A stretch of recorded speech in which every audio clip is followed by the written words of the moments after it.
Siyempre, yung lulutuin natin, mas masarap pag madaming sibuyas. Unahin natin ang sibuyas.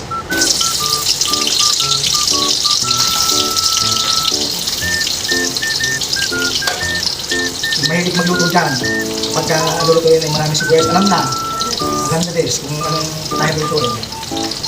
Ay ano bang putahe ang niluluto kapag maraming sibuyas. Sunod na natin yung bawang.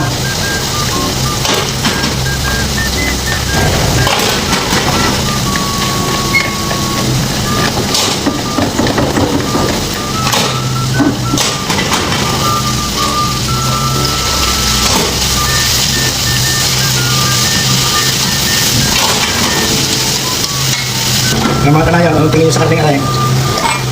Sarap na lang eh, maraming sibuyas. Ay, minaranin muna tapos saka ipinilitaw para matanggal yung kanyang amoy. Yan. Tapos saka sasampot siya sa bawang sibuyas. Ito na yung nakakalat ngayon. Huwag mo sabihin hindi masarap ay niluluto ko karay. Kung nakikita-luto ang kayat na iyan ay... Ay, sinasampot siya pala, bawang at sibuyas pala, gisa yung... Kita ko yung tatakap-takap na rin.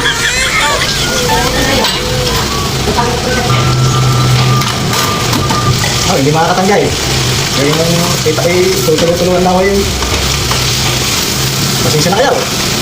Hindi para lang sa mga kinuulan.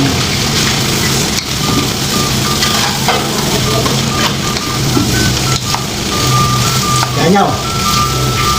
Kaya ko sa mga sa Facebook, ako bibili ng isang buong kambing. Pagluluto ko kayo.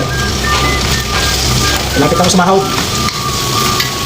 Eh, manood kayo na manood ang aking video para ako makasahod na. Eh, ayaw naman yung panuorin na eh. Ha, mga kanayang. Habang ako kayo luluto din eh. O yung may shoutout lang, yan.